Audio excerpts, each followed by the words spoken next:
Puji Tuhan, saudara ya, di tengah-tengah COVID-19 ini kita selalu mendengar berita-berita yang nggak enak, di mana banyak orang yang tiba-tiba bisa meninggal, termasuk hamba Tuhan, pendeta juga bisa meninggal ya. Dan korban-korban makin berjatuhan makin banyak, sampai rumah sakit penuh dan menolak untuk menerima pasien COVID-19. Dan ini memang kondisi yang makin lama makin berbahaya. Dan banyak orang makin lama makin takut. Dan mungkin gara-gara ketakutan ini malah tambah sakit ya.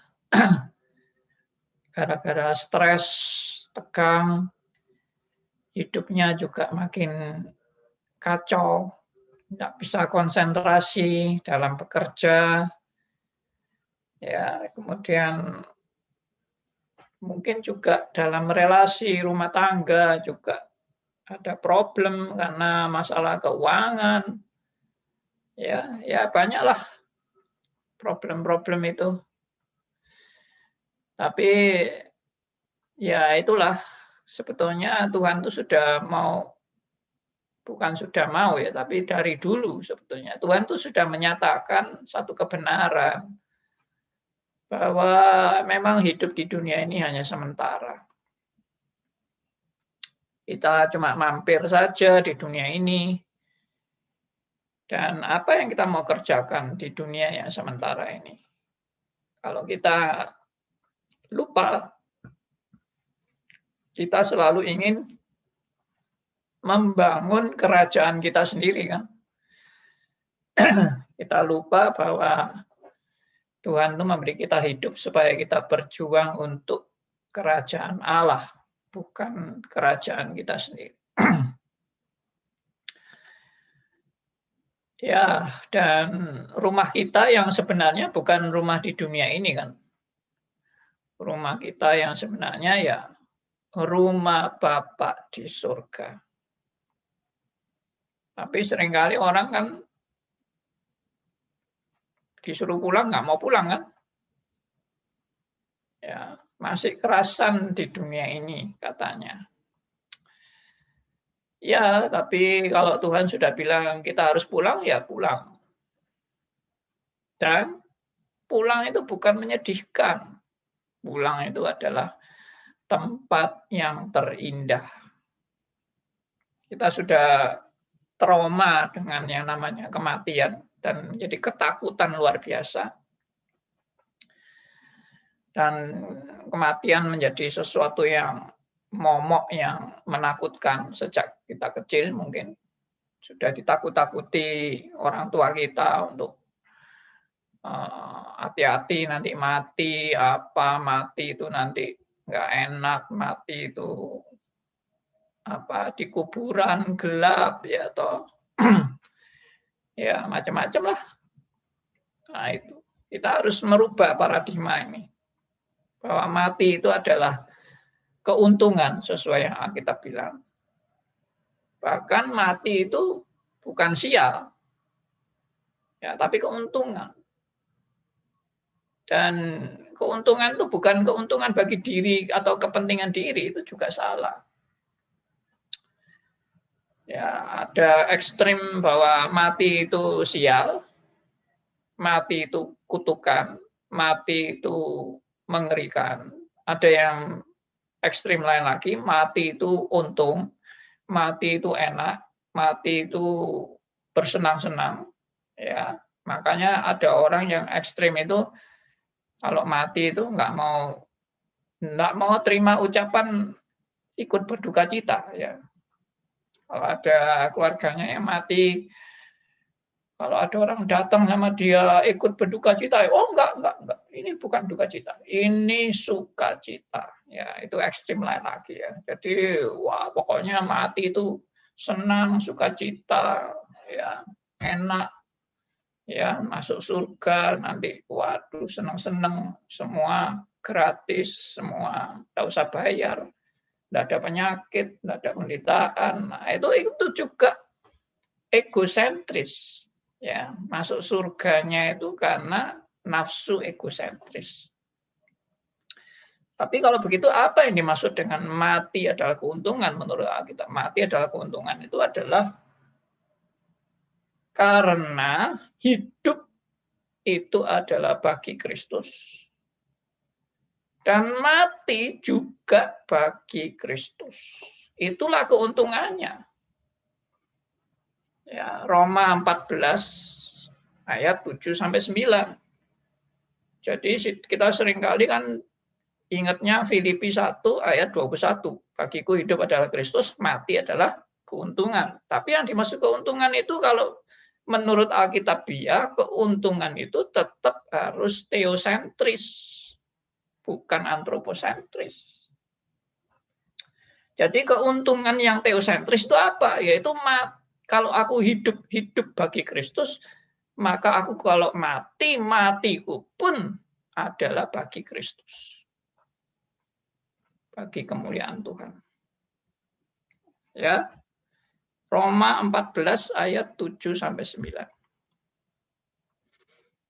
Coba dibaca. Roma 14 ayat 7 sampai 9.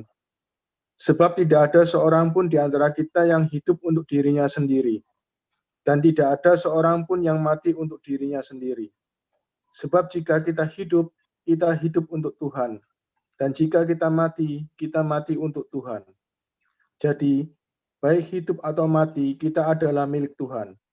Sebab untuk itulah Kristus telah mati dan hidup kembali, supaya Ia menjadi Tuhan, baik atas orang-orang mati maupun atas orang-orang hidup. Yes. Jadi hidupku untuk Tuhan, matiku juga untuk Tuhan. Tidak ada orang yang hidup untuk dirinya sendiri dan tidak ada orang yang mati untuk dirinya sendiri. Ya, puji Tuhan. Ini sebagai pendahuluan sebelum kita bahas tentang topik bagaimana bisa munculnya setan dalam rencana Allah yang sempurna. Ya, kita sudah bahas sampai 8 session. Dan ini adalah session yang ke-9. Dan saudara-saudara yang mungkin baru mengikuti akhir-akhir ini bisa melihat dengan lengkap dari session pertama sampai session ke-8 di YouTube. Ya, semuanya sudah tercantum di YouTube. Puji Tuhan untuk semua pembahasan kita. Dan sekarang saya mengajak saudara untuk membaca ayat Alkitab. Ya. Mari kita baca firman Tuhan. Yang terambil dari Yudas pasal 1 ayat 6.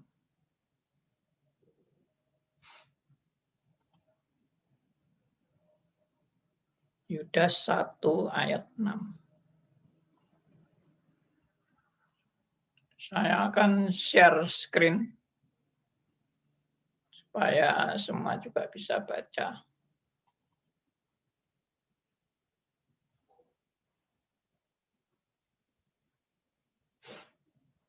Oke. Mari. Ada yang mau bacakan? Yudas 1 ayat 6, silakan. Yudas 1 ayat 6. Dan bahwa ia menahan malaikat-malaikat yang tidak taat pada batas-batas kekuasaan mereka, tetapi yang meninggalkan tempat kediaman mereka dengan belenggu abadi di dalam dunia kekelaman sampai penghakiman pada hari besar. Ya.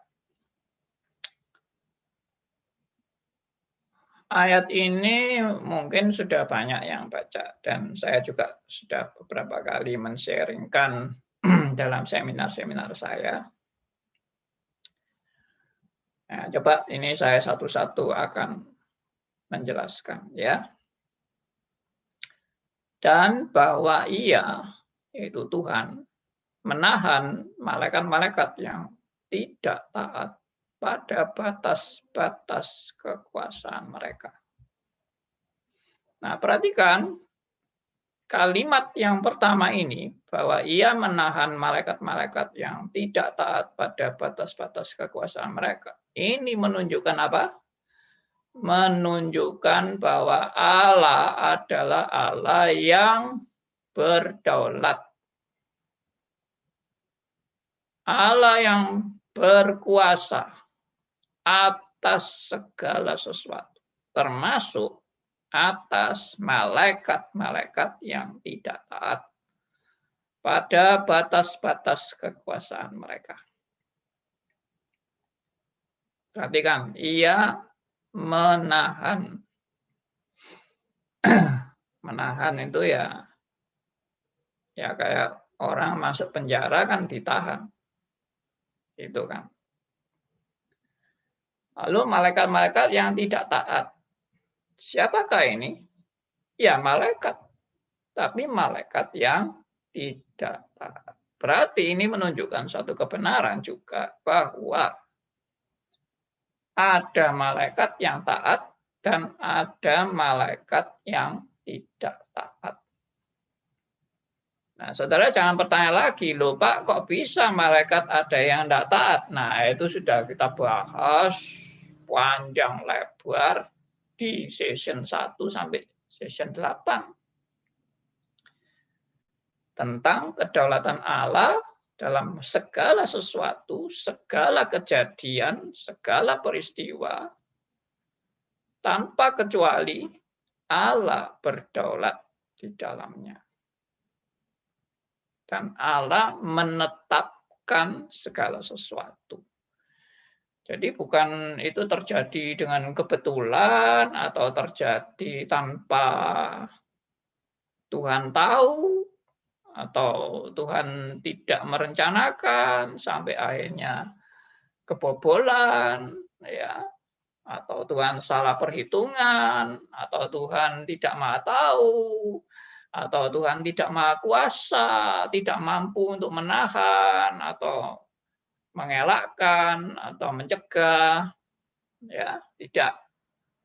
Kita sudah sepakat itu dalam pembahasan kita bahwa semuanya ada di dalam kuasa kedaulatan dan rencana Tuhan yang sempurna. Rencana Tuhan itu tidak ada yang salah. Dan tidak ada yang bisa merusak rencana Tuhan atau membelokkan atau menyerongkan atau membatalkan, menggagalkan apalagi. Itu sudah tidak mungkin. Karena Pak Allah itu berkuasa atas segala sesuatu. Dan ayat ini juga mau menunjukkan bahwa Ia itu kan Tuhan. Dan bahwa Ia, Tuhan, menahan malaikat-malaikat yang tidak taat. Jadi gambaran yang saya pernah sharekan kepada Anda itu bukan dualisme ya. Tapi itu Allah yang maha tak terbatas itu menguasai segala sesuatu ciptaannya ini. Ya, langit dan bumi dalam kekuasaan Allah, termasuk segala makhluk-makhluk, baik makhluk di surga, makhluk di bumi, semua dalam kekuasaannya. Termasuk malaikat dalam kekuasaannya. Termasuk malaikat yang memberontak. Itu ada dalam kekuasaannya. Ya, jadi tidak ada yang wilayah atau oknum ya yang tidak di bawah kekuasaan Allah. Tidak ada. Jadi gambarnya bukan dualisme, bukan dua lingkaran begitu, tapi gambarnya Allah yang di atas dan seluruh ciptaannya di bawah kekuasaan Allah yang di atas. Itu yang benar, ya. Saya sudah pernah share kan gambarnya itu. Jadi Anda nggak tahu masih ingat nggak? Kalau nggak ingat ya nanti saya coba ungkapkan lagi. Oke. Lanjut ya. Bahwa ia menahan malaikat-malaikat yang tidak taat pada kekuasaan mereka. Batas maksudnya, sorry saya bacanya kurang. Bahwa ia menahan malaikat-malaikat yang tidak taat pada batas-batas kekuasaan mereka. Berarti ini juga menunjukkan apa? Malaikat itu punya suatu batasan di dalam mereka menjalani peran mereka sebagai malaikat. Tapi mereka melanggar batasan kekuasaan mereka. Dan ini yang namanya definisi dosa. Ya, ini banyak hal-hal penting yang saya ungkapkan. Ya, saya tidak memakai PowerPoint. Saya hanya menjelaskan lisan dulu ini. Jadi saya ulangi ya, yang pertama Allah itu berdaulat penuh terhadap segala sesuatu, terhadap malaikat-malaikat yang tidak taat, termasuk malaikat yang taat tentunya ya, terhadap segala sesuatu pokoknya Allah berdaulat. Ia menahan dan ada malaikat ya, dan malaikatnya malaikat yang tidak taat. Berarti ada malaikat yang taat, ada yang tidak taat. Dan malaikat yang tidak taat ini ditahan oleh Allah. Dan tidak taatnya karena apa? Tidak taat pada batas-batas kekuasaan mereka. Mereka ada kekuasaan. Mereka punya kekuasaan. Berarti menunjukkan malaikat itu punya kekuasaan. Dan diberi batasan kekuasaan. Tapi mereka tidak taat pada batasan kekuasaan itu. Dan ini namanya definisinya dosa. Definisi dosa itu adalah ketidaktaatan pada batas-batas yang diberikan. Jadi dosa itu bukan sekedar yang amoral. Ya, masalahnya pertama kali itu dosa itu bukan perbuatan amoral. Amoral itu misalnya memperkosa, membunuh, mencuri, ya dan sebagainya. Ini tidak perbuatan yang amoral, tetapi melanggar batasan. Ini sebetulnya mirip dengan Adam dan Hawa kan? Adam dan Hawa itu bukan melakukan hal yang tidak bermoral. Adam dan Hawa bukan memperkosa, bukan membunuh. Ya, bukan berzina, tapi melanggar batasan. Ya, yaitu seperti yang tertulis di Alkitab, yaitu buah itu kan buah yang tidak boleh dimakan. Dan mereka memakannya. Nah, itulah melanggar batasan itu. Tuhan memberikan batasan, nggak boleh makan. Mereka makan. Nah, ini sudah menunjukkan bahwa batasan itu dilanggar. Tetapi yang meninggalkan tempat kediaman mereka. Ya. Jadi nggak tahu nih yang ini memang kita tidak bisa semua terjemahkan dengan jelas. Meninggalkan tempat kediaman mereka ini keluyuran mungkin ya. Atau jalan-jalan, atau mau cari pengalaman begitu. Ya, I don't know. Ya, memang ada beberapa tafsiran-tafsiran sih tentang terjadinya setan itu malaikat yang tidak mau tunduk, menghormati anak Allah, ya atau ya tidak mau taat pada peraturan dan sebagainya. Ya, I don't know lah. Karena Alkitab memang nggak jelas itu apa yang dilarang oleh si malaikat ini, apa yang dilarang. Alkitab tidak menulis itu, tapi hanya tidak taat pada batas-batas kekuasaan, tapi yang meninggalkan tempat kediaman mereka dengan belenggu abadi di dalam dunia kekelaman sampai penghakiman pada hari besar. Jadi sebetulnya kalimatnya ini begini ya. Saya ini ada anak kalimat, ada induk kalimat. Saudara kalau membaca ayat ini tidak memahami mana yang anak kalimat, mana yang induk kalimat, saudara akan bingung juga. Ya. Jadi begini, saya kasih blok yang anak kalimatnya. Nah, ini saya blok.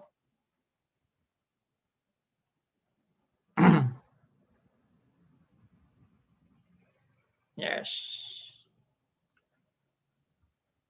Jadi yang biru itu anak kalimat. Yang tidak saya blok itu induk kalimat. Jadi sekarang membacanya begini. Saya akan membaca yang induk kalimatnya dulu. Saya tidak membaca dengan anak kalimat. Ya, jadi induk kalimatnya begini. Dan bahwa ia menahan malaikat-malaikat dengan belenggu abadi dalam dunia kekelaman. Perhatikan. Sekali lagi. Ia menahan Allah, ya, ia itu adalah Allah. Atau juga Kristus, tentunya Allah Tritunggal. Ya, Allah itu menahan malaikat-malaikat dengan belenggu abadi di dalam dunia kekelaman. Nah, jadi ini dia itu ditahan dalam dunia kekelaman. Ya, dunia kekelaman itu yang kalau orang menafsirkan ya neraka. Ya, tidak ada tempat lain kecuali neraka. Hukuman bagi iblis itu adalah neraka tempatnya. Ya. Jadi dengan belenggu abadi. Perhatikan tuh, belenggu abadi. Bukan belenggu sementara, enggak, belenggu abadi. Ya. Dalam dunia kekelaman, yaitu di neraka, sampai penghakiman pada hari besar. Ya, sampai penghakiman pada hari besar. Artinya, nah ini banyak orang yang nanti pasti tanya kan, loh, dia dibelenggu kok dia bisa berkeliaran untuk menggoda manusia sekarang ini di bumi ini, kok dia bisa berkeliaran. Nah, ini tentunya juga perlu ada penjelasan kan, bagaimana itu ditahan tapi kok bisa berkeliaran. Ya, ini juga menunjukkan apa? Menunjukkan Allah itu yang berdaulat dan berkuasa atas nasibnya malaikat-malaikat ini. Jadi mereka itu bukan seperti tidak terkendali atau liar sampai Allah sendiri kewalahan menghadapi mereka. Nah, itu tidak ada itu ngaco itu. Itu kalau cerita-cerita, hamba Tuhan lawan setan, sampai seluruh jerih tenaga dihabiskan untuk melawan setan. Itu pasti ada kekeliruan itu di situ. Saya yakin. Nanti kita bicara praktisnya ya. Ini kan sessionnya masih nyambung terus ini. Ya, ini kita baru melihat prinsip-prinsipnya. Nanti kita juga melihat praktisnya. Saudara jangan cepat-cepat Kepengen jadi ahli ngusir setan. Pak, bagaimana Pak cara ngusir setan? Itu nanti aja. Anda harus mengerti prinsipnya. Kalau Anda ngerti prinsipnya, saudara akan dipermainkan setan. Ya, saudara jadi mainannya setan. Karena Anda mengerti prinsipnya. Oke ya, kembali lagi. Sekali lagi, bahwa ia menahan malaikat-malaikat dengan belenggu abadi. Ya, ini belenggu abadi ini tentunya hukuman yang kekal sebetulnya. Ya, di dalam dunia kekelaman ini memang ditafsirkan neraka, tapi kok bisa berkeliaran. Nah ini, jadi dunia kekelamannya ini dikasih tanda petik, menahannya ini juga dikasih tanda petik. Jadi saya pernah kasih ilustrasi, ada orang yang statusnya tahanan, tapi tahanan luar. Ya. Ada toh tahanan luar. Jadi orang tahanan luar tuh masih boleh keluar-keluar, tapi kamu statusnya adalah tahanan. Dan tiap kali, ya ini kalau di Indonesia ya, saya nggak tahu di luar negeri. Di Indonesia itu kan tahanan luar tuh tiap, kalau nggak salah, berapa hari harus lapor, 2-3 hari harus lapor. Atau seminggu harus lapor, tergantung nanti progresifnya, tentunya tiap kasus beda-beda. Tapi ada tahanan luar. Nah, ini saya gambarkan iblis ini, atau si malaikat yang memberontak ini ditahan, tapi ada tahanan luar. Dan dalam status tahanan luar ini, ada batasnya. Ada batasnya. Batasnya bagaimana? Batasnya ini kalimat terakhir. Yaitu apa? Sampai penghakiman pada hari besar. Ini. Sampai penghakiman pada hari besar. Jadi ada waktunya, saudara. Saudara jangan pikir iblis ini bisa berkeliaran, itu sama maunya sampai Allah kewalahan, sampai Allah bingung bagaimana cara membasmi iblis yang sudah tak terkendali. Itu tidak ada rumus yang seperti itu ngaco itu. Ya, itu kalau sampai pikirannya itu Allah bingung bagaimana cara mengatasi iblis yang terlalu liar sampai tidak terkendali, Allah sendiri bingung. Nah, itu konsep sampai bisa keluar Allah bingung itu karena konsepnya dualisme. Dualisme itu berarti ada dua kekuasaan yang besar yang saling bersaing dan saling mau mengalahkan. Ya, itu dualisme seperti yin dan yang itu, antara baik dan jahat, antara terang dan gelap, antara panas dan dingin. Itu saling seimbang. Yin dan yang. Tapi ini tidak pernah Alkitab memaparkan kejahatan dan kebaikan itu seimbang. Tidak pernah. Alkitab memaparkan bahwa semua ada di dalam kendali Allah secara mutlak dan sempurna. Itu yang benar.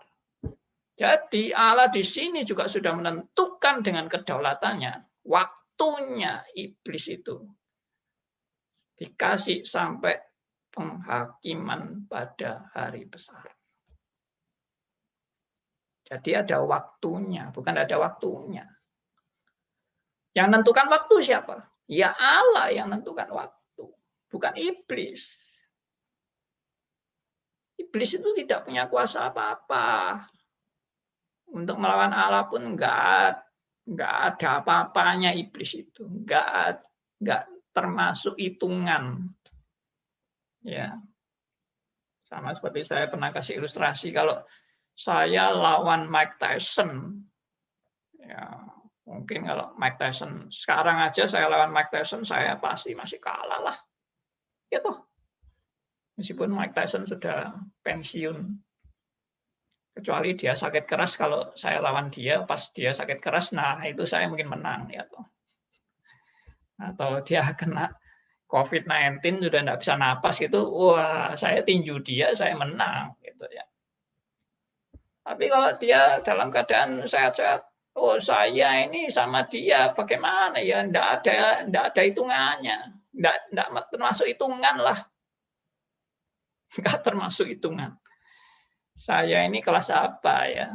Kelas bulu lebih ringan lagi dari kelas bulu. Ya, kelas terbang. Ya toh.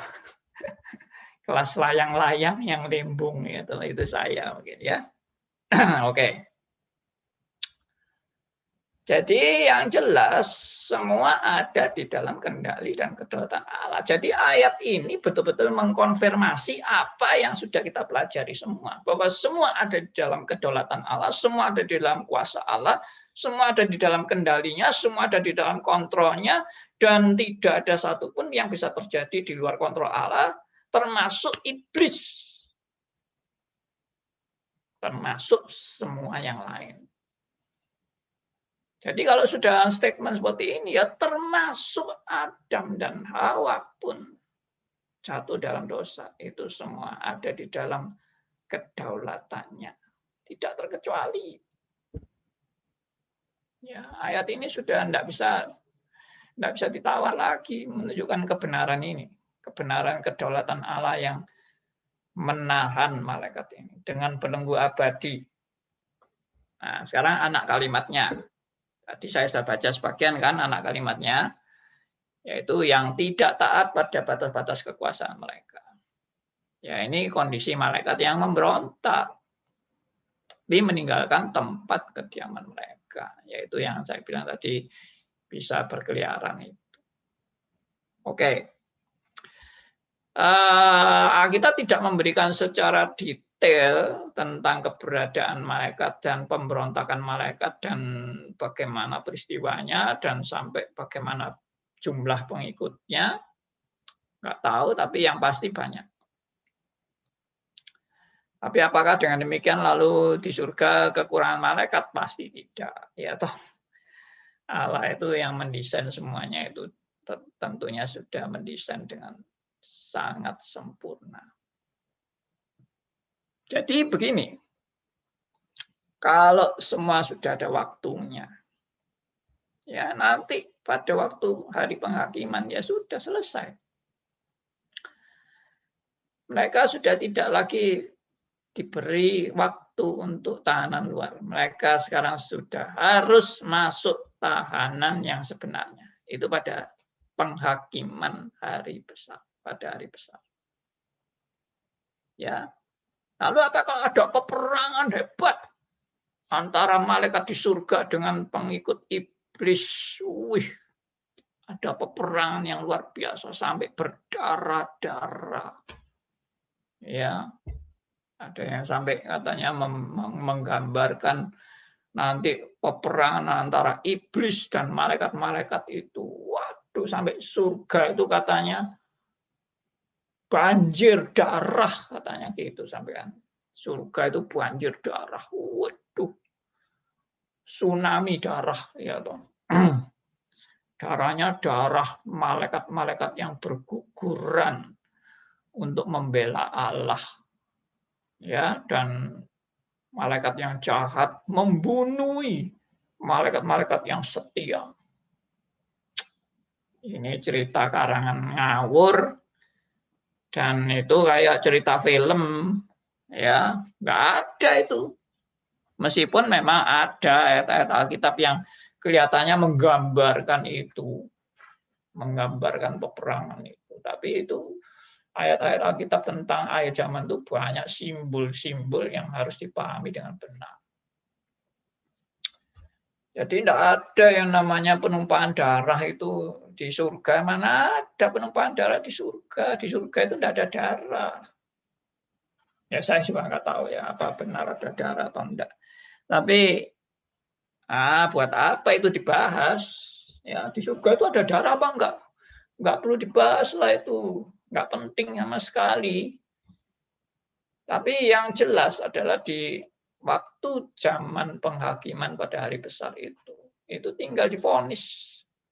Hai iblis, selesai tugasmu. Sekarang masuk kandang. Sudah iblisnya kutuk masuk kandang. Nggak perlu itu iblisnya gak terima. Ya, wah, angkat senjata, main silat. Ya, lawan malaikat-malaikat yang setia. Wah, perang itu bisa-bisa Tuhan bisa kalah itu. Kalau perang itu suatu imajinasi yang ngawur total. Ya, bagaimana Tuhan bisa kalah itu? Malaikat-malaikat kalah, berdarah-darah. Itu sudah omong kosong. Ya, jangan percaya kepada cerita-cerita seperti itu. Ceritanya cuma sederhana yang ditulis di Alkitab, yaitu tunggu sampai waktunya. Iblis, tunggu sampai waktumu tiba. Yaitu ada penghakiman pada hari besar. Oke? Sebetulnya ayat ini sudah menjawab semua pertanyaan. Yudas 1 ayat 6 ini. Ya, mencakup semua pertanyaan itu ada di Yudas 1 ayat 6. Ya, saudara mau bingung apa lagi dengan cerita-cerita tentang setan? Ini jawabannya, Yudas 1 ayat 6 ini. Oke, sekarang ayat berikutnya. Ya. Ayat berikutnya.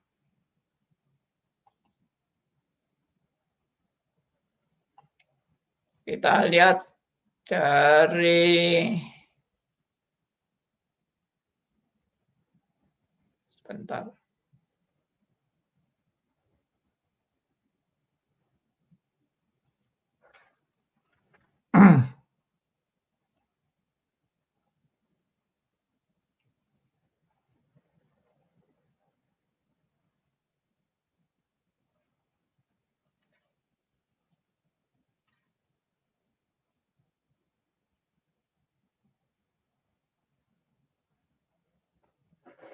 Dua Petrus pasal 2 ayat 4. 2 Petrus 2 ayat 4.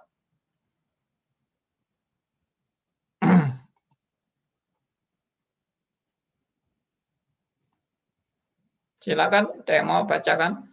2 Petrus 2 ayat 4, sebab jikalau Allah tidak menyayangkan malaikat-malaikat yang berbuat dosa, tetapi melemparkan mereka ke dalam neraka dan dengan demikian menyerahkannya ke dalam gua-gua yang gelap untuk menyimpan mereka sampai hari penghakiman. Ya. Perhatikan ayat ini. Ini ayat kedua yang bicara soal malaikat yang memberontak. Ya. Dan di sini disebut malaikat yang berbuat dosa. 2 Petrus 2 ayat 4. Berbuat dosa. Kalau di Yudas 1 ayat 6 tadi, malaikat yang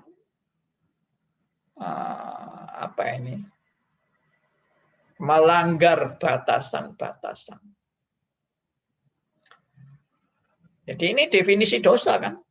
Melanggar batasan itu definisi dosa. Kalau di 2 Petrus 2 ayat 4 disebut malaikat yang berbuat dosa. Sekali lagi jangan tanya sama saya, oh Pak, malaikat kok bisa berbuat dosa Pak? Itu sudah saya jelaskan semua di sesi 1 sampai 8. Ya, jadi saya tidak mau mengulang lagi bagaimana malaikat yang suci itu dan yang kudus itu kok bisa sampai punya keinginan memberontak kepada Allah atau berbuat dosa. Nah, itu sudah saya bahas tuntas di sesi 1 sampai 8. Nah, jadi ini malaikat-malaikat yang berbuat dosa. Perhatikan lagi. Ya. Jadi malaikat yang berbuat dosa ini kan yang berbuat dosa itu kan sebetulnya keterangan aja. Saya akan bacakan seperti ini kalimatnya. Sebab jikalau Allah tidak menyayangkan malaikat-malaikat itu, tetapi melemparkan mereka ke dalam neraka. Nah, ini neraka kan. Tadi kan tempat kekelaman, ya, tempat yang kelam, kegelapan. Nah, di sini disebut neraka, ke dalam neraka. Dan dengan demikian menyerahkan mereka ke dalam gua-gua yang gelap untuk menyimpan mereka sampai pada hari penghakiman. Nah, ini sebetulnya hampir mirip ini. 2 Petrus 2 ayat 4 dengan Yudas 1 ayat 6 tadi. Ya, dan dengan demikian menyerahkan ke dalam gua-gua yang gelap. Tapi masih bisa berkeliaran kan? Nah, jadi statusnya tahanan luar. Tempat yang sebenarnya adalah gua-gua yang gelap. Ya, untuk menyimpan mereka, nah, perhatikan, untuk menyimpan mereka sampai hari penghakiman. Jadi dalam status tahanan luar itu finalnya kapan? Finalnya sampai hari penghakiman. Itu waktu yang diberikan untuk mereka. Pada saat hari penghakiman, waktunya mereka sudah tidak tahanan luar lagi, sudah divonis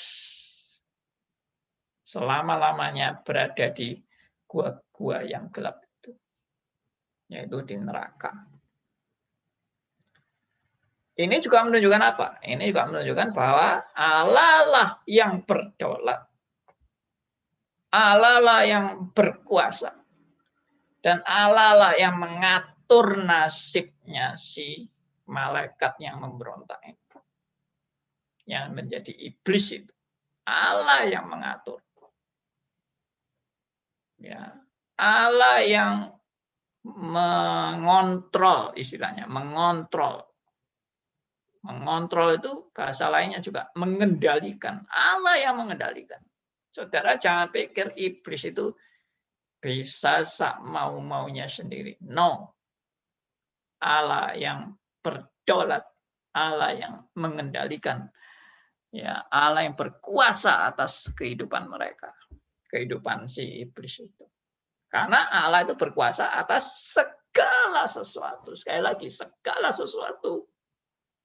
Mencakup si iblis. Tidak terkecuali. Ya, ini benar-benar reform yang sudah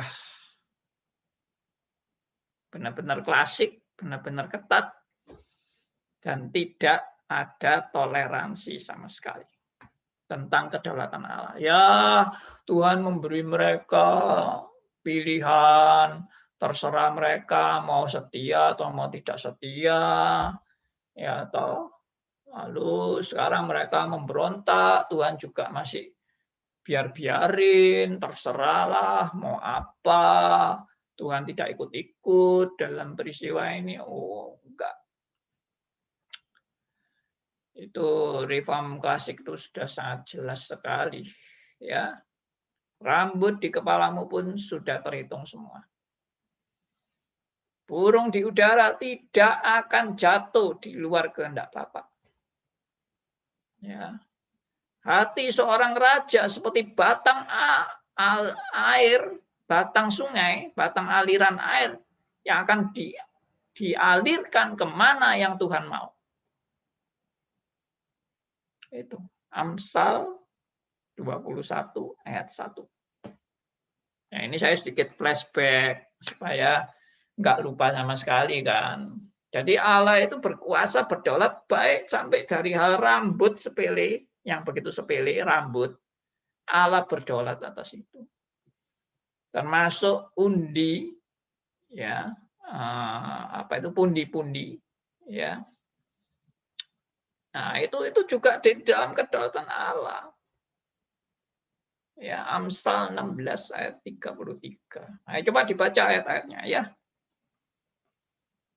Kita baca yang pertama Amsal 16 ayat 33 itu.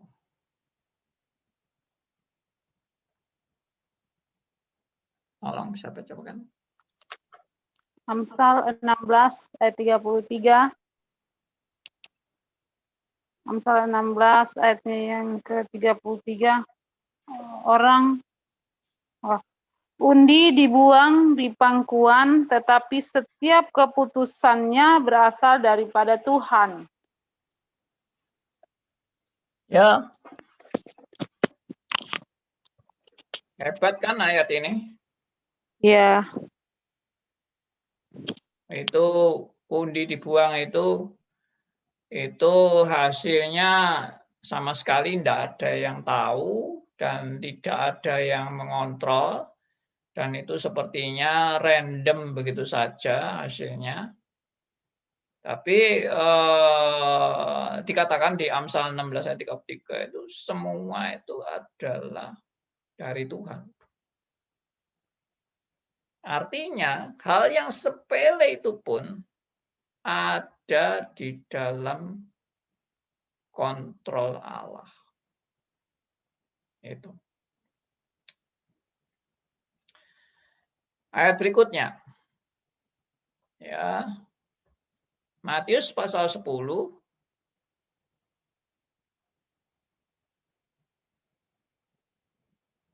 ayat 29 sampai ayat 30.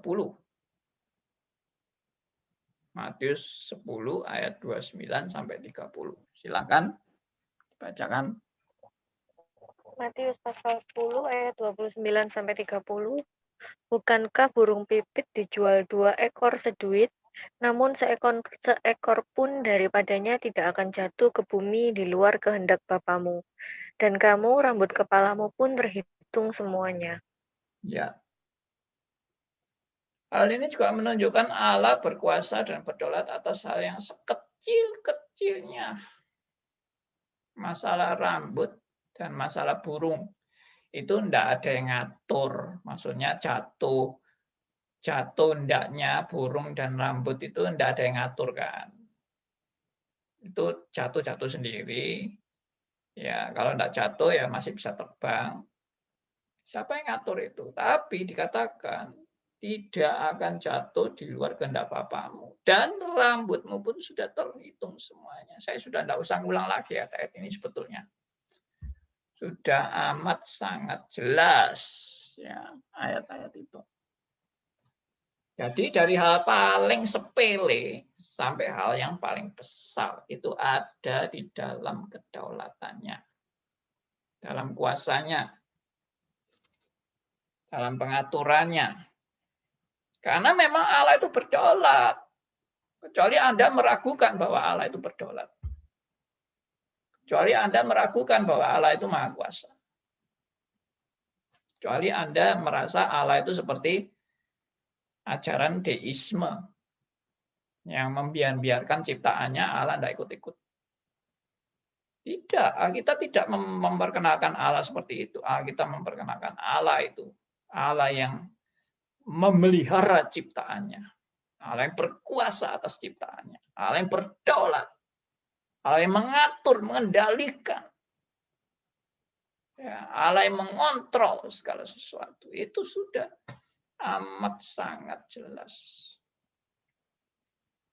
Ya, sekarang tadi itu kan hal sepele kan. Sekarang hal yang terbesar di bumi ini loh, yang terbesar di bumi ini, yang maksudnya manusia yang paling berkuasa. Siapa? Raja kan.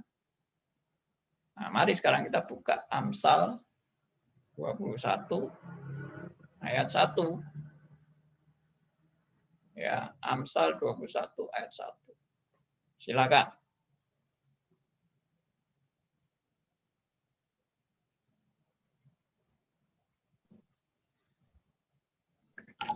Amsal 21 ayat 1. Hati raja seperti batang air di dalam tangan Tuhan. Dialirkannya kemana ia ingini. Yes. Ini juga, wah, luar biasa sekali. Jadi Alkitab itu tidak usah kita ragukan di dalam menjelaskan akan keberadaan Allah yang berdaulat atas segala sesuatu tanpa terkecuali. Ya. Ini kan coba hati raja. Hati raja itu yang dimaksud raja itu adalah kekuasaan tertinggi dari manusia. Ya, lebih tinggi dari presiden kalau namanya kerajaan itu. Ya, dan raja yang paling berkuasa dan paling dahsyat itu pun dikatakan hatinya seperti batang air di dalam tangan Tuhan. Dialirkannya kemana ia ingini. Kalau Tuhan mau kendalikan, Tuhan atur. Ya, Tuhan arahkan ke sini. Sudah. Raja pun tidak berkutik. Raja pun tidak berdaya untuk bisa melawan Allah. Contohnya paling jelas itu ya Firaun itu. Sehebat-hebatnya Firaun, kuasa Firaun. Luar biasa kuasanya Firaun pada waktu itu. Mesir, negara yang paling berkuasa boleh dikatakan pada waktu itu. Mau melawan. Bukan melawan Musa. Musa itu nggak ada apa-apanya dibandingkan Firaun kan. Tapi melawan Allahnya Musa. Ya habislah Firaun itu. Ya. Nah ini yang pandangan-pandangan seperti ini yang kita harus benar-benar menerima dengan sangat jelas sekali. Ya jadi Anda tidak usah ragu-ragu sama sekali bahwa Allah itu berdaulat. Sekarang ayat berikutnya, ini yang agak lebih rendah dari raja sebetulnya, tapi ini juga mencakup raja sebetulnya.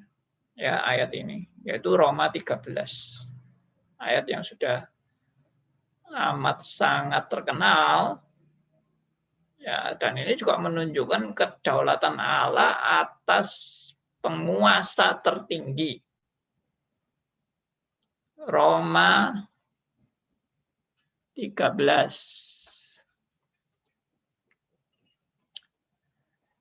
Kita baca ayat 1 dan ayat ke-4. Silakan.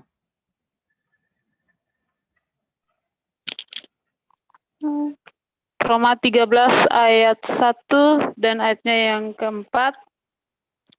Tiap-tiap orang harus takluk kepada pemerintah yang di atasnya, sebab tidak ada pemerintah yang tidak berasal dari Allah, dan pemerintah-pemerintah yang ada ditetapkan oleh Allah.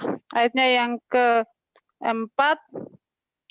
Karena pemerintah adalah hamba Allah untuk kebaikanmu. Tetapi jika engkau berbuat jahat, takutlah akan Dia, karena tidak percuma pemerintah menyandang pedang. Pemerintah adalah hamba Allah untuk membalaskan murka Allah atas mereka yang berbuat jahat. Yes. Terima kasih sudah dibacakan. Jadi kita lihat ya bahwa pemerintah itu juga penguasa tertinggi. Yang dimaksud pemerintah ini zamannya Rasul Paulus juga kekaisaran. Kaisar, raja, ya kan? Bagaimana kekuasaan kaisar itu? Sudah nggak ada batasnya, boleh dikatakan begitu. Tapi sehebatnya pemerintah itu tetap itu dalam kendali dan kedaulatan Allah. Dikatakan tidak ada pemerintah yang tidak berasal dari Allah dan pemerintah-pemerintah yang ada ditetapkan oleh Allah. Perhatikan, ditetapkan. Biarpun itu pemerintah kafir, pemerintah jahat, pemerintah tidak mengenal Allah, Bahkan pemerintah yang melawan Allah, termasuk penyembah berhala, itu ada di dalam ketetapan Allah dan dalam kontrol Allah. Termasuk pemerintah Indonesia, juga dalam kedaulatan Allah. Saya percaya kejadian-kejadian yang terjadi di Indonesia juga bukan kebetulan dan bukan di luar kontrol Allah. Semua ada di dalam kontrol Allah. Termasuk gereja dibakar, pendeta dibunuh, dan sebagainya, itu juga tetap dalam kontrol Allah.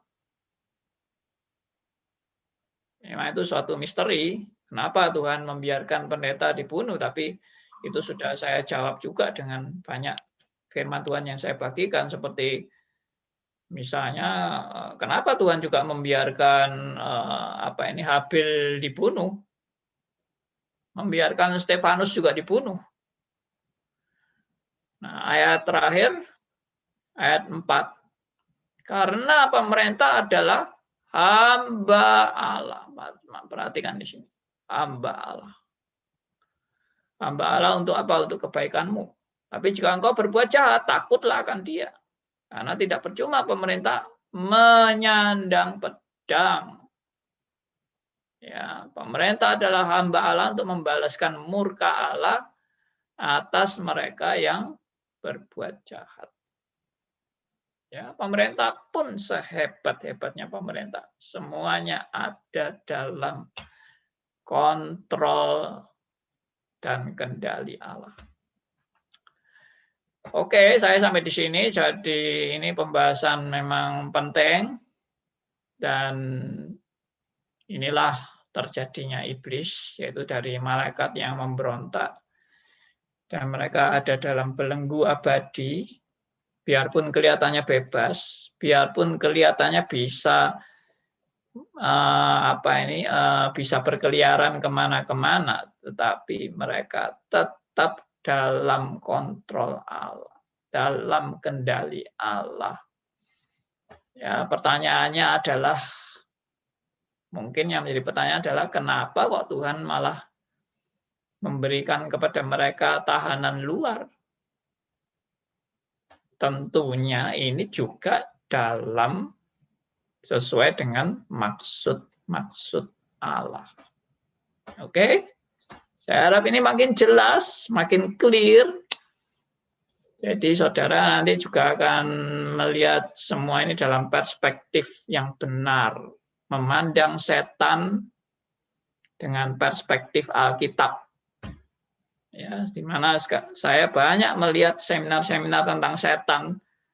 Itu perspektifnya itu perspektif ngawur, dan banyak perspektif dari dukun-dukun atau mantan-mantan dukun yang jadi pendeta. Ya, itu sama sekali ngaco konsep-konsepnya. Sampai katanya ada macam-macam model setan seperti toyol, ya, seperti gondoruo, dan setan gundul atau setan gondrong. Ya, saya nggak tahu deh, macam-macam itu. Oke, saya sampai di sini. Kalau ada yang mau tanya, ada yang tidak jelas, ada yang mau sharing juga silahkan. Ya. Malam Pak Andi, selamat tahun baru. Halo Pak Stefanus. Ya, saya sedikit mau sharing. Beberapa tahun yang lalu, bahkan 2 hari yang lalu, saya menegur orang di hotel. Waktu saya ada mau lihat kamar yang VVIP, dia antar ke saya. Waktu dia mau buka kunci, dia bikin selamat siang. Saya tegur. Kita bilang, kita sebagai orang Kristen, itu satu yang keliru. Tuhan itu cemburu. Jangan Anda berbuat begitu. Tapi Anda mau buka pintu, Anda harus berdoa. Tuhan Yesus tolong saya. Begitu juga beberapa tahun yang lalu, saya tegur juga orang hotel. Waktu dia mau buka kamar. Permisi, saya tegur. Jadi saya himbau, mari kita anak-anak Tuhan harus berani Jangan malu-malu, jangan sungkan-sungkan. Tegur. Karena kadang-kadang kita sebagai orang Kristen rasanya bagaimana ya dalam pergaulan, kekristenan itu kalah sama dunia, Pak Andi. Iya. Kira begitulah. Mari kita berani tegur, tapi tegur di dalam kasih sayang Tuhan. Karena kita tahu dan kita harus buat itu. Makasih Pak Andi. Terima kasih Pak Stefanus. Ya. Sharingnya Pak Stefanus ya. Orang masuk buka pintu hotel pakai permisi dulu gitu ya. Oke. Ya, silakan kalau ada yang mau bertanya tentang penjelasan yang saya sudah jelaskan. Mungkin ada yang kurang jelas atau ada yang mau cerita pengalamannya gini gitu ya. Silakan teman-teman. Ya Pak. Ya Pak Aryo.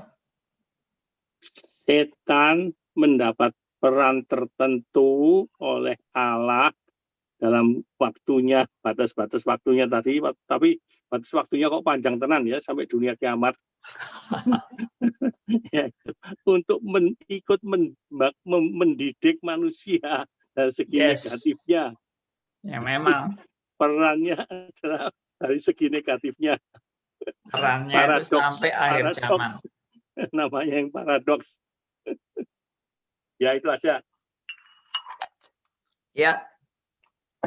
Nah, jadi saudara kalau paham ini ya, bahwa rencana Allah itu sampai akhir zaman, itu yang disebut alfa sampai omega.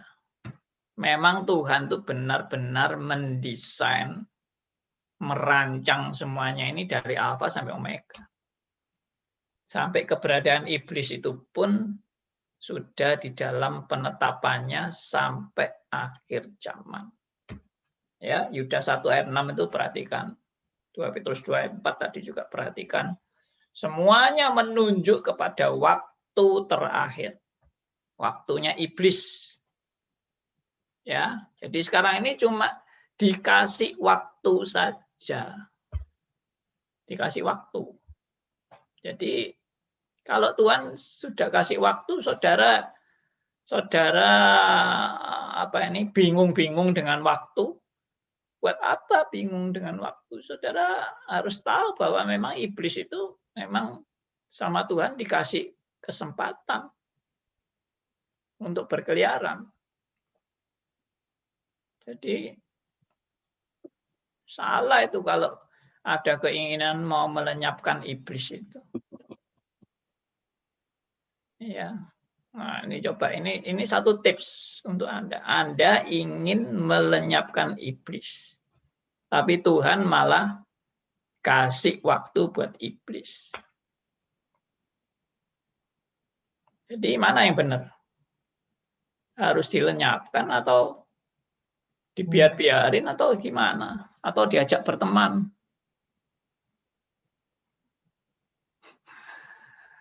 Oke, ini ada pertanyaan di Zoom. Ya, saya bacakan. Dari Ibu Dorsila. Selamat malam. Oh, ini namanya apa? Namanya apa ini ya? Peserta. Iya, Pak Andi. Sebentar, ini saya baca dulu ini. Ya, Pak Silakan. Heru ini. Ada Pak Heru. Selamat malam Pak Andi. Kalau ada orang mengaku bisa melihat setan dalam berbagai bentuk, apakah kemungkinan berbohong? Nah, ini bicara lebih ke arah praktis ya. Tapi nggak apa-apa, saya jawab aja daripada penasaran. Yang coba saudara perhatikan ya. Adakah satu ayat saja di Alkitab yang menjelaskan bentuknya iblis atau rupanya iblis itu bagaimana? Ada nggak satu ayat saja menjelaskan itu? Bagaimana wajahnya iblis? Atau siapa yang pernah ketemu Ya, kalau bahasa Jawanya papasan, ketemu papasan dengan iblis. Lalu lihat iblis itu modelnya bagaimana. Siapa yang ketemu di Alkitab itu, siapa yang ketemu setan, lalu modelnya setan kayak apa, digambarkan kayak apa, itu ada enggak di Alkitab? Yang pasti ketemu iblisnya ada, ya. Tapi Alkitab apakah menjelaskan gambarannya iblis itu modelnya kayak apa? Ada, Pak. Mana? Di Ya, mana? iblis itu ya modelnya berupa-rupa, Pak. Malaikat terang itu, Pak. Bisa menyerupai malaikat terang. Jadi bentuknya ya bermacam-macam seperti yang sekarang kita lihat, yang macam-macam ini sudah. Ya, Bisa kelihatannya. juga, Pak, seperti singa yang mengaum-ngaum. Nah, tapi itu gambaran. Gambaran itu. Gambaran. Itu bukan wajah yang sebenarnya. Ya pasti berubah-ubah, Pak. Berubah. Ya, jadi sebetulnya wajah aslinya yang mana? Wajah asli ya enggak pernah tahu, Pak. Nah, itu. Jadi kalau orang lihat iblis itu begini. Ya. Saya lihat biarpun Paulus bilang iblis itu bisa seperti malaikat terang, itu malaikat terang itu gambaran, bukan betul-betul lihat malaikat, bukan, salah itu. Ya, itu Paulus itu konteksnya apa yang tentang malaikat terang itu? Banyak pelayan-pelayan palsu. Ya, di Korintus atau di jemaat lain yang menyamar sebagai pelayan-pelayan kebenaran. Nah, itu. Jadi Paulus ngomong iblis seperti malaikat terang itu bukan, wih, kelihatan malaikat terang gitu, bukan. Tapi ini suatu apa itu namanya? Nah, gambaran atau metafora atau apa namanya? Saya lupa istilahnya itu. Pokoknya itu gambaran tentang pelayan-pelayan palsu. Nah, lalu Paulus itu menggambarkan iblis itu memang bisa berbentuk seperti malaikat terang. Itu artinya maksudnya menipu. Menipu dengan menyamar. Itu memang biasa iblis. Tapi wajah iblis yang sebenarnya satu pun tidak ada orang yang ketemu iblis lalu Alkitab membuat suatu gambaran wajah iblis. Tidak ada. Iblis, waktu Tuhan Yesus ketemu iblis pun, waktu dicobai di padang gurun, ya apa gambaran iblis itu? Tidak ada. Tidak ada sama sekali. Ada, Pak. Di mana? Di Taman Eden, Pak. Dalam bentuk ular, Pak. Itu gambaran lagi. Bukan, kalau bentuk ular itu iblis memakai ular. Bukan iblis itu jadi ular. Bukan. Memang itu binatang, betul-betul binatang. Alkitab bilang itu binatang. Ular adalah binatang yang paling cerdik. Jadi bukan ular itu sama dengan iblis loh, bukan. Tapi iblis pakai ular untuk ini menipu Adam dan Hawa. Saya juga nggak tahu kenapa kok pakai ular itu. Katanya binatang paling cerdik. Tapi kan iblis kan juga bisa memakai dalam bentuk-bentuk gondoruo, dalam bentuk tuyul, apapun segala macam untuk menipu orang, untuk menakuti orang, Pak Andi. Dia kan juga bisa memakai. Kenapa saya ngomong begitu? Karena seringkali kita melihat dan apa namanya itu istri saya sendiri itu dia mempunyai bisa melihat dia pergi kemana di daerah ini, di daerah itu, di negara ini, di negara itu, apa yang dia itu beda-beda, Pak. Apakah itu bukan karena iblis dia memakai satu gambaran untuk menipu kita, sehingga kita kelihatannya itu seperti itu, Pak. Ya, nah ini mulai masuk ini ya. Pak, kalau gitu iblis berbudaya dong, Pak. Nah, bisa menyesuaikan dengan setiap negara. Kayak Dracula kan adanya kan di daerah Inggris gitu Pak ya. Iblis Kalau Chinese, iblis ya. Oh iblis iya, London. ya memang betul itu kalau dia lihat di China, dia melihat tuh iblisnya tuh memakai kayak misalnya pakai pakaian China yang roknya panjang. Terus kalau di Inggris itu memakai itu seperti pakaian bangsawan. Kalau Ya, iblis yang oke. paling jelek itu di Indonesia lah. Gondoruo atau ini Nyai Roro Kidul. Oke. Saya break dulu ya pembicaraan ini. Jadi gini, saya simpulkan dulu. Kita harus hati-hati kalau bicara soal penampakan iblis. Karena apa? Karena Alkitab sudah bilang, ini ada satu ayat lagi ya, satu ayat lagi yang saya mau share. Sebentar.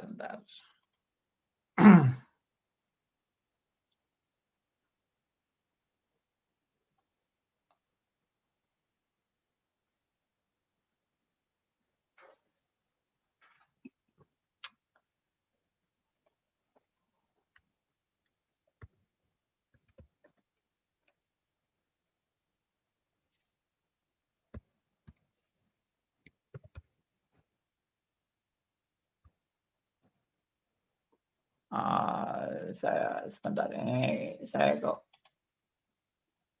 stop dulu deh. Jadi gini, saya enggak usah sebut dulu ayatnya. Jadi iblis itu adalah bapak segala pendusta. Ya. Bapak segala pembohong, bapak segala dusta. Jadi kalau kita sudah tahu iblis itu bapak segala dusta, kita itu harus hati-hati, jangan sampai kita kena dustanya. Jadi penampakan iblis itu bentuknya bagaimana dan muncul sebagai apa ya. Nah, ini ada Yohanes 8 ayat 44. Coba kita baca ini. Yohanes 8 ayat 44.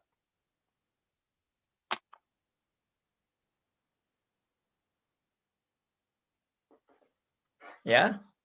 Iblislah yang menjadi bapamu dan kamu ingin melakukan keinginan-keinginan bapamu.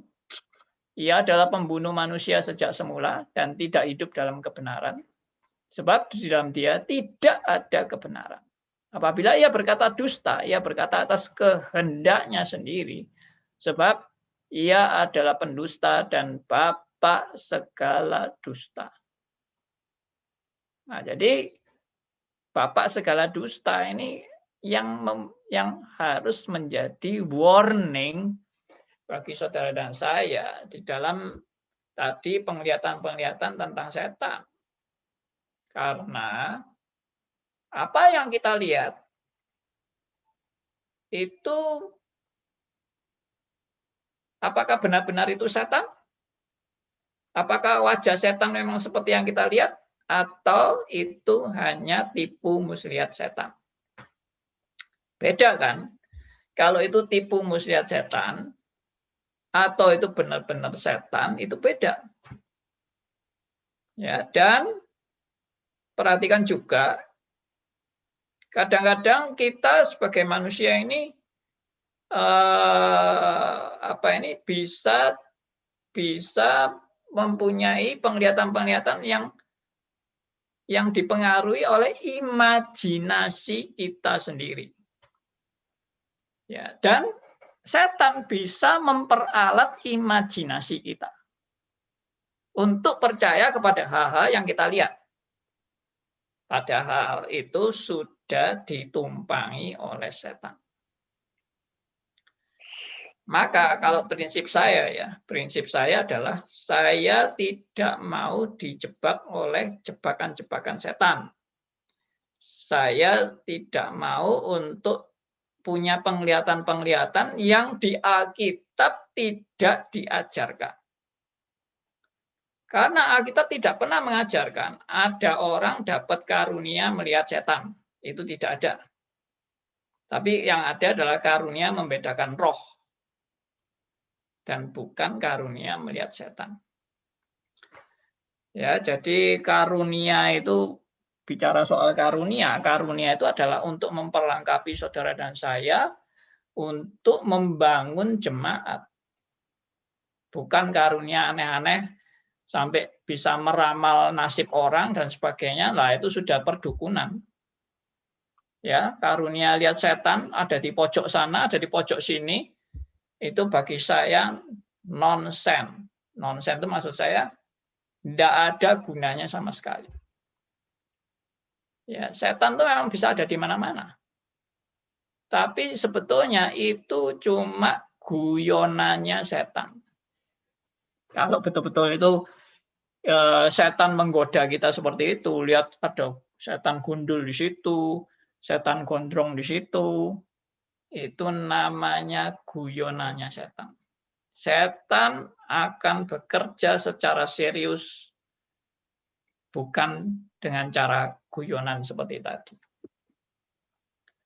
Ya, coba kita lihat Tuhan Yesus saja, apakah pernah menggambarkan wajahnya setan itu bagaimana? Enggak pernah kan? Tuhan Yesus cuma bilang ini. Yohanes 8 ayat 44 ini juga salah satu ayat yang memberikan gambaran tentang iblis, tapi ini bukan menunjukkan pada inilah wajahnya iblis, bukan. Tapi ini karakteristik iblis. Karakteristik iblis. Saya akan membahas ayat ini akan lebih panjang lebar pada hari Kamis yang akan datang. Ya, kita kan selalu hari Senin dan Kamis. Jadi Kamis nanti kita jumpa lagi. Kita akan membahas bagian ini. Sekarang sudah hampir berakhir. Tadi Pak Elia mau tanya ya. Silakan Pak Elia, saya beri kesempatan. Iya Pak, saya ingin mengkritisi sedikit tentang 2 Petrus 2 ayat 2 Petrus 2 di bagian akhir. Di situ di atas dijelaskan jikalau dia masih berikan kesempatan, tetapi di bawah kok sampai pada batas akhirnya dia di hari penghakiman. Nah ini korelasinya membingungkan kalau kita tidak kritis ya. Seolah-olah iblis itu belum ada di neraka saat ini. Ya betul. Nanti dicemplungin setelah hari penghakiman terakhir. Di situ tadi saya sempat bingung, tapi setelah mencermati ternyata memang memahami Alkitab ya kita harus tenang ya. Jangan fokus kepada satu. Kok kayaknya ini aneh nih. Pertama saya aneh Pak, tapi setelah tenang, oh gini maksudnya. Nah itu pencerahan Tuhan. Sedikit Pak tentang ini.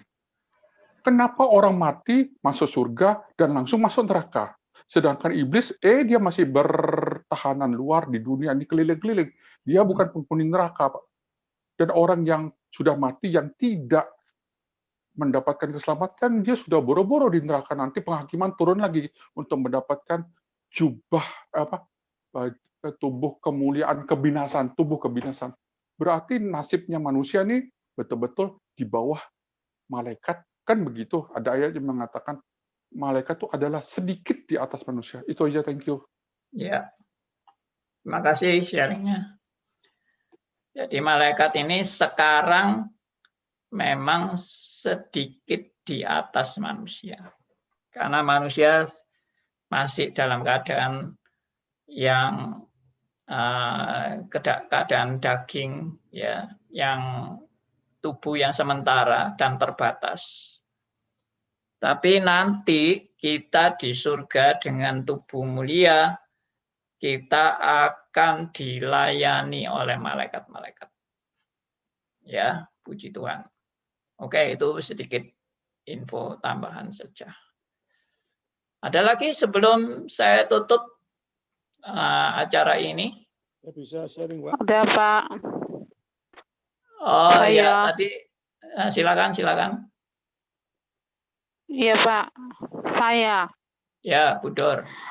Jadi akhirnya kebingungan saya tentang kenapa orang sering lihat iblis, kenapa saya nggak bisa lihat iblis, setan gitu Pak? Karena saya bilang kalau mereka cerita, saya sering kali bilang, saya kayaknya Tuhan tidak izinkan saya lihat iblis deh, karena kalau saya lihat iblis langsung saya pingsan, saya takut mungkin, kan saya nggak tahu. Ternyata memang tidak berbentuk ya Pak, gitu, tidak berwujud ya Pak. Iblis Terima kasih itu, Pak. Ya, iblis itu roh. Iya. Roh itu tidak seperti kita yang punya wujud tubuh. Iya. Ya, oke. Iya Pak, terima kasih. Silakan tadi siapa yang mau ngomong, Pak Liman ya? Nggak apa-apa sering Pak, itu langsung ke prakteknya Pak ya. Iya Pak. Enggak, saya dulu kan ini pengalaman Pak ya. Saya sejak kecil, saya katanya orang tua saya sudah dimasukkan di dalam kelenteng Pak. Di istilah gerejanya dibaptis itu loh Pak. Karena saya mau mati gitu Pak. Dimasukkan di kelenteng, dicap sama kelenteng bahwa saya anak Tuhan, anak kelenteng. Sampai saya terus di dalam rumah saya itu kan ada banyak dewa-dewa. Apa saya kan penyembah dewa. Ada Kuan Im, ada Kuan Kong. Itu yang ditunjuk itu saya pribadi Pak. Dari kecil sampai merit yang melayani apa itu? Yang melayani apa itu? Dewa di rumah sembayangan. Yang ngasih teh, ngasih buah itu saya, tidak boleh orang lain. Karena saya sudah dianggap anak kelenteng. Dan saya masuk perkumpulan di Kampung Doko, di mana? Di Jagalan. Dan saya memang pengalaman, Pak. Saya banyak tidur dengan suhu yang bisa berkomunikasi dengan saya, katakan dewanya. Memang Pak Andi bilang betul. Saya tidak pernah lihat rupanya dewa, itu tidak pernah. Tapi saya dengar suaranya, Pak. Rupanya tidak pernah, saya memang tidak pernah wujud. Dewi Kuan Im dalam wujud suaranya wanita. Dewi Kuan Ong suaranya keras ngamati. Itu saya dikasih petunjuk sama dia dan saya bisa berkomunikasi itu Pak. Tapi saya tidak lihat apa itu. Setelah perkembangan Pak, setelah singkat saya jadi anak Tuhan. Ya. Nggak tahu, saya nggak usah cerita sama Tuhan, panjang sekali. Ya. Dan setelah saya jadi anak Tuhan, persoalannya Pak ada beberapa pro kontra. Saya memang sudah tahu Alkitab Pak, tapi ada banyak sekali saya ketemu dengan hamba-hamba Tuhan. Tapi bukan dalam karangan reform Pak. Pak Liman dulu bekasnya orang banyak berhubungan dengan roh-roh, perlu ditengking Pak dalam kehidupan saya sebagai perlu dibuang sisa-sisa apa itu Pak. Dan faktanya Pak, sampai sekarang kalau saya ada satu kesusahan sedikit aja, itu paling setan pasti masuk. Bukan dalam hal rupa-rupa dia langsung menggoda saya dengan cara-cara yang istilahnya zaman aku kan enak toh gitu. Ikut aku dulu kan enak toh gitu. Kenyataannya saya dulu ikut dia memang enak Pak. Gitu loh. Semuanya serba clear semua, dagang saya, bisnis saya, semuanya serba maju lah gitu. Menurut Pak Andi Halim, apakah memang perlu anak Tuhan itu ada suatu pengusir roh jahat dari tubuhnya? Oke. Jawaban singkat adalah tidak perlu. Kita baca Yohanes 8 ayat 36. Ya, ini ayat penutup sebagai akhir daripada pertemuan kita. Karena sudah jam 9. Yohanes 8 ayat 36. Tolong, ada yang mau bacakan? Jadi apabila anak itu memerdekakan kamu, kamu pun benar-benar merdeka. Yes, sudah tidak usah ditawar lagi. Jadi kalau anak itu sudah memerdekakan kita, dikatakan benar-benar merdeka. Jadi dalam hal ini sudah jelas sekali bahwa kita kalau di dalam Kristus sudah dibebaskan dari semua kutuk, dari semua kutuk sudah dibebaskan. Dan itu ada ayat-ayat yang sinkron di Perjanjian Lama bahwa kutuk itu akan hilang kalau orang yang dikutuk itu bertobat, maka kutuk itu akan putus. Nah, demikian juga di perjanjian baru ini. Kalau kita percaya pada Kristus, maka semua ikatan kita dengan kuasa gelap akan diputus dan status kita adalah status yang merdeka. Oke, sampai di sini nanti kita bahas lebih lanjut hari Kamis, saudara-saudara. Puji Tuhan, terima kasih untuk semua keterlibatan Anda. Dan kita akan berjumpa lagi hari Kamis pukul 7:30. Mohon maaf bila ada saudara-saudara yang mungkin mau bertanya tapi belum sempat, tolong bisa tuliskan di WA ya. Kalau mau tulis pertanyaan, kita ada nomor WA. Anda bisa tulis di situ, nanti dijawab pada hari Kamis. 081 357 901 628. Saya ulangi, 081 357 901 628. Oke, mari kita tutup dalam doa. Saya minta yang berdoa Pak Hendarto ya. Mari, silakan Pak Hendarto. Mari kita berdoa.